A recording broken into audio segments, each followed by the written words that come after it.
Hello and welcome to Accent Excellence. I'm Chuck Lionberger, and coming up on this month's show, we're going to have a candid conversation about bullying. So definitely something that parents and students want to pay attention to. Also, we'll head down to Cave Spring High School for their annual career fair. So don't go anywhere. Accent Excellence is next.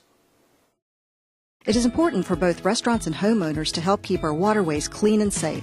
Never pour cooking oil or grease into sinks, parking lots, or streets. The oil and grease can enter our waterways through storm drains. Always try to recycle the oil and grease or put it into the trash. If you have a spill, clean it up by using a drying agent like cat litter. Never hose down spills. Keep dumpster and trash can lids closed. Restaurants should clean floor mats and garbage cans in a mop sink. It's easy to keep our waterways clean by doing the right thing.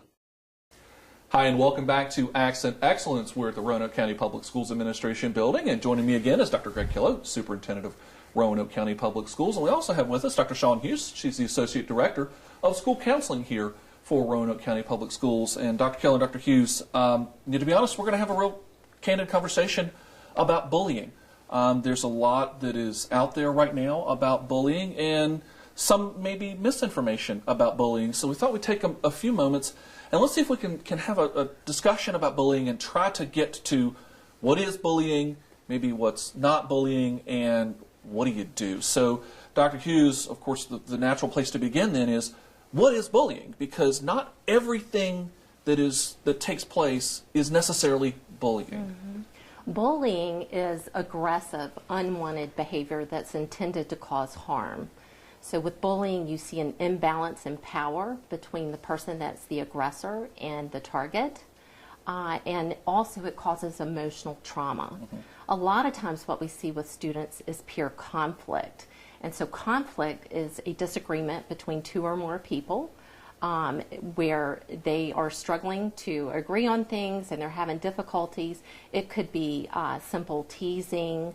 It could be over relationships and that sort of thing. But bullying is more serious, where it's something that might be repeated over time and definitely causing emotional pain or trauma. So if I look at Dr. Killow and said, Dr. Killow, your tie looks really weird, and Dr. Hughes, your glasses look funny, that's teasing, but that's not necessarily bullying. That's correct. All right, so when students are starting to experience conflict or bullying, what should they do, and what's an appropriate response for that? Certainly, if something is going on that you feel uncomfortable with, or a student says something to you that you're uncomfortable with, perfectly okay to step up and say stop. You want to let the other person know that the behavior that you're receiving is not okay. If you're a bystander, another student that's witnessing behaviors that you can clearly tell are harmful or hurtful to the other person, it's okay if you feel comfortable in the environment to step up and say, that's not okay. What's going on is not okay. Stop and support that student. If things continue to go on, please tell an adult, whether that's a teacher, a school counselor, an administrator. If there's anything making you feel uncomfortable or unwanted behaviors in the school environment, you need to share that information. And that's one of the most important parts, is silence is never a good idea. That's correct. So, Dr. Killow, when bullying happens, all right, so let's say that we have an instance where we've got bullying and the school is starting to investigate. What's going on at that point? Well, again, we're going to look at the whole situation to see, again, if it's a conflict or if it is actual bullying. The best way for us to find out about bullying is having students, parents report it to, again, a teacher, a counselor, or an administrator. And we want to emphasize that, not to take the actions into your own hands, but to involve adults, because many times the bulliers may not even know that they're really bullying. It may be other issues that are causing this. So what happens is when we begin this process is we begin an investigation. We look into it. All these investigations are protected under FERPA law and rights, so we can't share all the information, but we go around and what we do is sometimes we'll look at videos, sometimes we will interview students, staff, and sometimes we'll bring the two individuals together. The investigations are meant to try to help resolve the problem, to address the problem, and if it's done, if bullying is occurring, to address it, or any type of harassment, to address it completely and to try to prevent it from occurring again through any measures that we may use. And that's one misconception that I think you brought up there, that sometimes I think there are some folks who believe that just because they don't hear something after a report of bullying is taking place, that nothing is going on. But there's a very good reason why maybe there's not a lot of news out there about it. And you talked about FERPA. Well, and we have all the students to protect in this. We're not just protecting, trying to keep information from people, but those federal laws require that we protect the students' rights and their records. And also it's just to protect the students because, again, they're young, they're adolescent, they feel a lot of peer pressure. So information that they may share with us is not going to be shared, or we're not going to share the details of the investigation. And we're also not going to share the discipline that will occur to a student. That discipline can be ranging depending on the actions that occurred, the bullying that occurred, or the harassment that occurred. It could be anything from, some type of in-school suspension, out-of-school suspension. It could relate to counseling services being rendered. There could be a multitude of actions taken. But in order to protect even the person that may have been doing the bullying, we cannot share the discipline that occurs. And that doesn't mean that it didn't occur. It most likely they were addressed in some way, shape, or form. And that's one thing I think we want to definitely stress is that, when bullying takes place, the investigation is going, and we are addressing it. We're right. Not turning a blind eye or anything like that. These things are addressed. Well, if you looked at the number of bullying cases that we deal with in a year, it shows that we're being very proactive.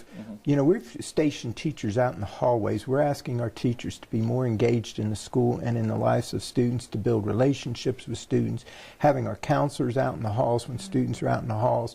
Why are we doing that in the lunchroom? So that we're visible, mainly to prevent, but also that students can easily get to a teacher or a counselor or an administrator to make their concern known. And Dr. Hughes, we have a lot of programs that take place in our schools throughout the year to teach kids about bullying, to, as Dr. Killow said, help some of those students who maybe don't recognize that what they're doing maybe is being harmful to somebody else. That's right. We offer different types of educational programs in the elementary schools. We focus on character counts. There's typically lessons that are being taught to our students about bullying.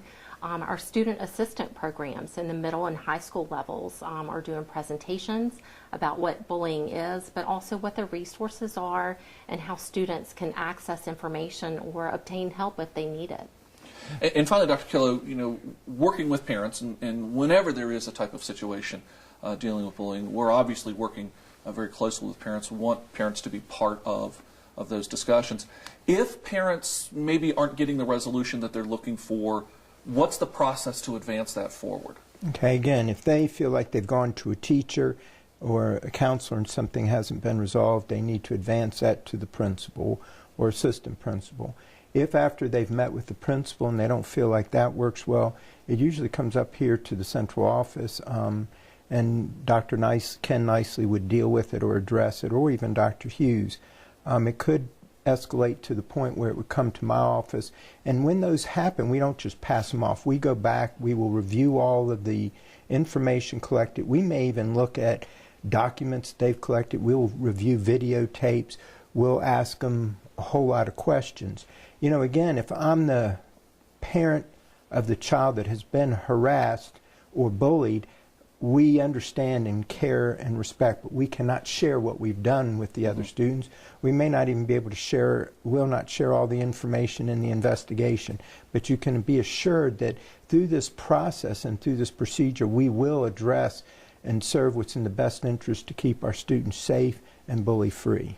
Well, we greatly appreciate it. There's a lot that goes on when a case of bullying does take place. Of course, we never hope that we have to deal with these kind of things, but at times they do. So, again, if you have questions or concerns about bullying, first and foremost, speak up. Talk to a teacher, talk to a counselor, talk to someone so that we can begin the process of getting help for somebody who maybe is experiencing bullying. So, Dr. Killow, Dr. Hughes, thanks so much for being with us. And, folks, we want you to stay right there because we have a lot more Accent Excellence still to come. The Roanoke County Sheriff's Office presents the Avoid program, a personal safety class designed to help citizens with information, tips and tricks to help gain awareness of their surroundings, strategies to help plan for the unexpected, and the confidence to deal with encounters that may arise in order to enhance personal safety. The cost of the class is 10 canned goods or non-perishable items, which will be collected at the beginning of the class. Registration is on a first-come, first-served basis. For more info, call 540-283-3107. Hi, and welcome back to Accent Excellence. We're at Cave Spring High School, and joining me is Assistant Principal Chuck Parker. And Mr. Parker, we're here at the annual career fair for Cave Spring High School, and as I understand it, this has been an annual event for many years here at the high school. Actually, this is our second year that we are running it in the grand scheme of what we do today, in terms of using as much of the space as possible to get as many of the careers into the school for our students to see. So tell me about what's going on at today's career fair, and you're taking kind of a different approach when it comes to the concept of career. Different concept. Last year we concentrated a lot on our careers in terms of what would need a 2 or 4 year education. We try to now, with what Cave Spring wants to do, what Mr. Spangler has told us in terms of administrative staff and our teachers, we want to make our students not just college but also career ready. And what we're doing is we're trying to make sure that we get some more folks in the trades, in terms of plumbing and welding, carpentry, those types of careers, so that students can leave here, go do either an internship, an apprenticeship, earn a certificate, and then go ahead and go into the workforce, because we're finding out that there's a lot of jobs out there that we can't do even as college professionals. I can't do plumbing, I can't do electrical, I'm going to have to hire someone out. So why not have our students who want to go and learn these trades and be able to earn a good living, why not expose them to those opportunities so that possibly in the next year or so they could be coming to our homes to, wire something, fix a car, whatever it may be. Because we've talked about before on the show here, as you said, many of the jobs that are out there, the available jobs, are not necessarily ones that necessarily require a 4-year degree. A 2-year program might be helpful, but as you said, more importantly are those certifications and accreditations. Exactly. We talk to some students and we talk to them about, hey, if I want to become a mechanic, you might need to go and take a couple courses on accounting, possibly some bookkeeping if you want to run your own shop, because you're going to be doing inventory, you're going to be doing ordering of materials, you're going to be doing a payroll. You might need to learn some legal background in terms of being a small business owner or an LLC. So it's not that they're not going to attend some college courses, they just might not have a 4-year college degree, but they're going to get the courses necessary to be successful participants in our community later on. And speaking about the community, we have a number of folks here from the community. So who all is here today and speaking at their career We have a lot of medical folks in this today. That's actually our biggest career cluster, is our medical field. We have everyone from nursing to the water authorities coming in terms of biologicals, in terms of the health and what's going on with the Virginia Western Water Authority. We have VDOT in. We have, like I said before, plumbers. We have electricians. We have folks that are in the legal field. We have lawyers. We have a Commonwealth's attorney. We have court reporters. We have independent artists. We have a baker that's in today that's bringing in some of her goods to show that, okay, this is a small business. If you really enjoy the culinary arts, we can go there through our Burton, which is someone else who we brought in. We brought in Burton, and Burton has their criminal justice, Arnold R. Burton. They have their welding program, and then the overall program in terms of helping our students. So when they come in, they can kind of look and see what opportunities are there, and it helps them also in scheduling their courses as we move on into the spring.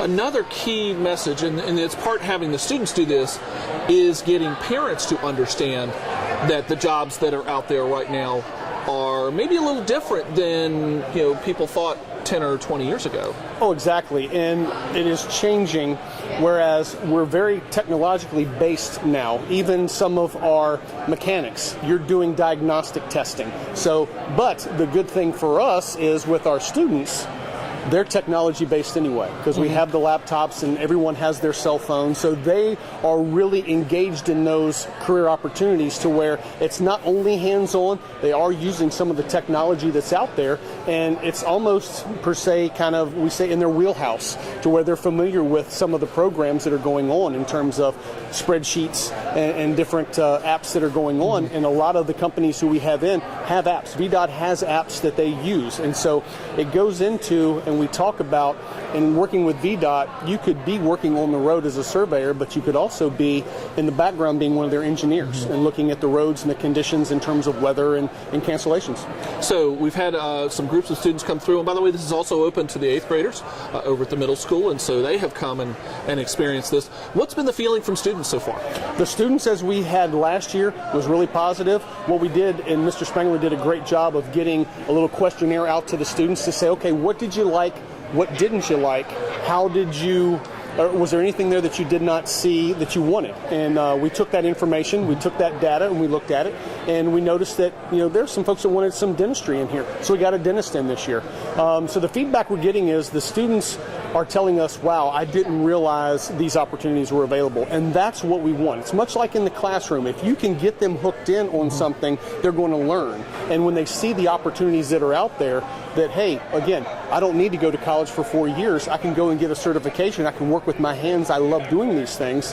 That's really what it's all about. It's about reaching and making it personal for those students and making that connection. And really making the connection, again, between what they're learning in the classroom and what it's really meaning out in the real world, kind of answering that, I'm never going to use algebra again. Exactly. And one thing that Mr. Spangler and myself and our administrative staff, Ms. Dietz, has looked at is how are we going to use, once this career fair is over, we can get some of these folks to come into our classes and have our students do real world problems and problem solving. The PLCs that we talk about all the time. We want these folks to come in and help educate our students to get it real world for them, like you said, so that they know later on they're going to be using these skills and the trades and the things that they need. It's been a great opportunity for students here at Cave Spring High School, and thank you so much for putting this on, and thanks for being with us here on the show. Thank you all very much. We appreciate it. And again, it's all about the concept of looking at career pathways for our students at Roanoke County Public Schools. But also, we want you to stay right there because we have more Accent Excellence still to come. If you would like to adopt a pet, did you know that you can also go to the RCACP website and their Facebook page to look at pets for adoption? It's easy to do. Simply go to their website at rcacp.org or visit their Facebook page. Both sites include information and pictures of animals waiting to be adopted. Adopt from the Regional Center for Animal Care and Protection. Hi, and welcome back to Accent Excellence. We're at Fort Lewis Elementary School, and it's my pleasure to introduce Julie Sandsmeyer. She's the new principal here at Fort Lewis. So first of all, Julie, congratulations on becoming the principal here at Fort Lewis Elementary School. Thank you. Thank you very much. I'm very honored to have this opportunity. I've longed to do this for a long time, so I'm very happy to have this opportunity. So let's walk through a little bit of your history with Roanoke County Public Schools, try and introduce you to the folks at home here. When did you first join the school system, and where were you at? Okay, I first came to Roanoke County Schools in 2001, and I was at Burlington Elementary School teaching 3rd grade. A few years later, we have a change of location and a change of title, and you move over to Green Valley Elementary School. I did. I went to Green Valley as an assistant principal and worked with Ashley McCallum, and a great opportunity there. I feel like I won the lottery landing at Green Valley. Great teachers, great administrator to mentor me.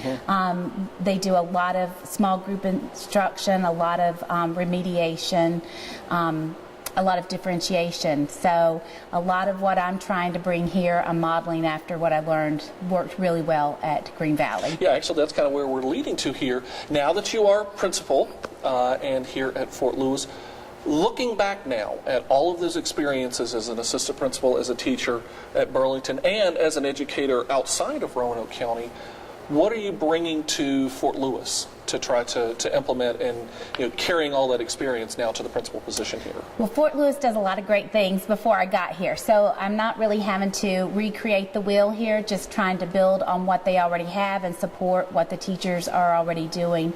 So as a county, our initiative is small group reading instruction and really being able to differentiate. So I'm just trying to build on that and help the teachers and support them with that through our professional learning communities, addressing some of those topics through their classroom observations, being able to go in and see.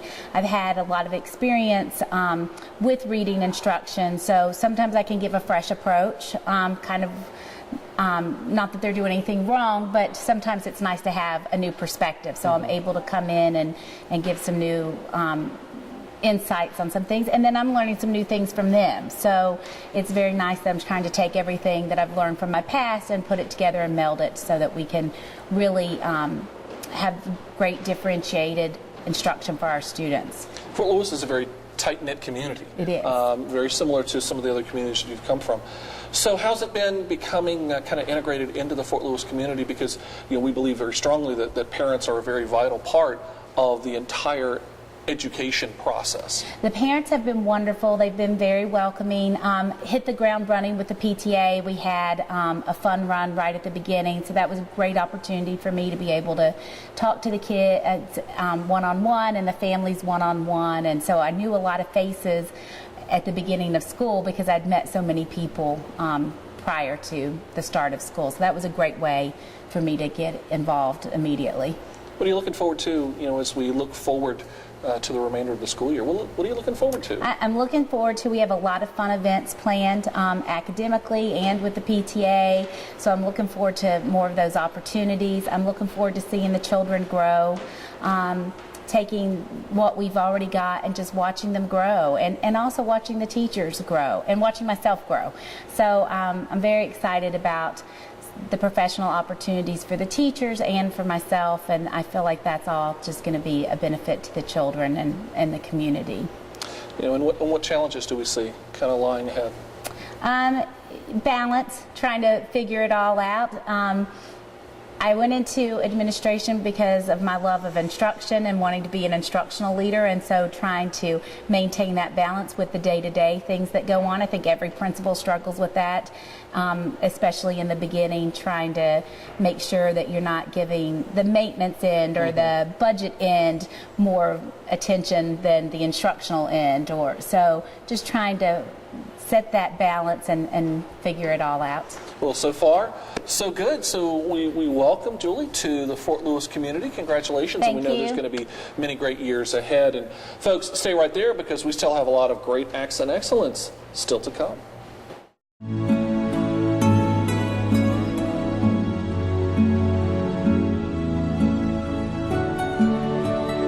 You cared then. I need you to care now. Don't turn a blind eye to teenage drinking. Hi, and welcome back to Accent Excellence. We're at Glen Cove Elementary School, and joining me is Randy Queen. He's one of the school psychologists here at Roanoke County Public Schools. And Randy, this month, one of the weeks in November is School Psychologist Awareness Week, so we thought we'd take a minute and sit down and actually introduce to our parents and those who are watching what a school psychologist is, because this is kind of one of those roles that not everybody meets in a school. So I guess first and foremost, what is a school psychologist and what does a school psychologist do? Okay. Well, we have training in behavior and mental health and assessment, and kind of our focus is primarily working with students with special education needs, and primarily we are involved with the assessment piece with that, with diagnosis and fact-finding there.